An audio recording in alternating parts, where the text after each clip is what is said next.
Hello guys, আপনারা দেখছেন এইখানে একটা কালা, সামনে একটা কালা আছে। তো আপনাকে এই কালাগুলিটা ওই পকেট করতে হবে এবং স্ট্রাইক টান দিয়ে এই বুড়িটা তুলতে হবে। তো খেলার সময় কিন্তু এরকম মারি অ্যাভেলেবেল পাওয়া যায়।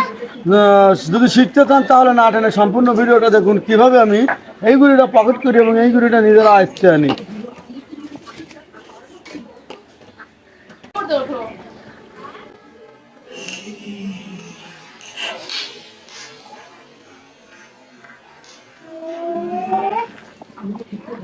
হ্যালো গাইস, আপনারা দেখলেন আমি কিন্তু ওই গুড়িটা পকেট করেছিলাম আর এই গুড়িটা নিজের আয়ত্তে এনেছি। তো ওই গুড়িটা পকেটে যায় আবার রিং করে উঠে হয়েছে, এটা ব্যাড লাগ।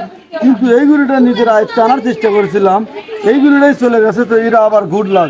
তো যাই হোক, এখন যেহেতু একটা সমস্যা তৈরি হয়েছে, সে সমস্যার কিন্তু একটা সমাধান করতে হবে। তখন আমি এই কালাগুড়িটা এইখান থেকে মেরে ওই পকেটে নিয়ে নেই, কীভাবে দেখুন।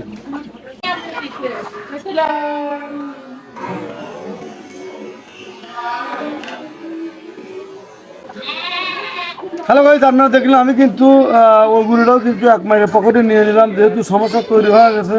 তো এখন সমস্যা তৈরি হলে যেটা করা উচিত সেইটাই কিন্তু আমি করলাম। তো যাই হোক, এইরকম হাজার হাজার ট্রিকশট আমার চ্যানেলে আছে, চাইলে দেখে আসতে পারেন। আর যদি নিত্য নতুন ভিডিও দেখতে চান, শিখতে চান, অবশ্যই চ্যানেলটি সাবস্ক্রাইব করে রাখবেন। আমার ভিডিও কেমন হলো কমেন্ট করে বলবেন। আমার ভিডিও যদি ভালো লাগে অবশ্যই লাইক কমেন্ট শেয়ার করতে ভুলবেন না। ভালো থাকুন, সুস্থ থাকুন।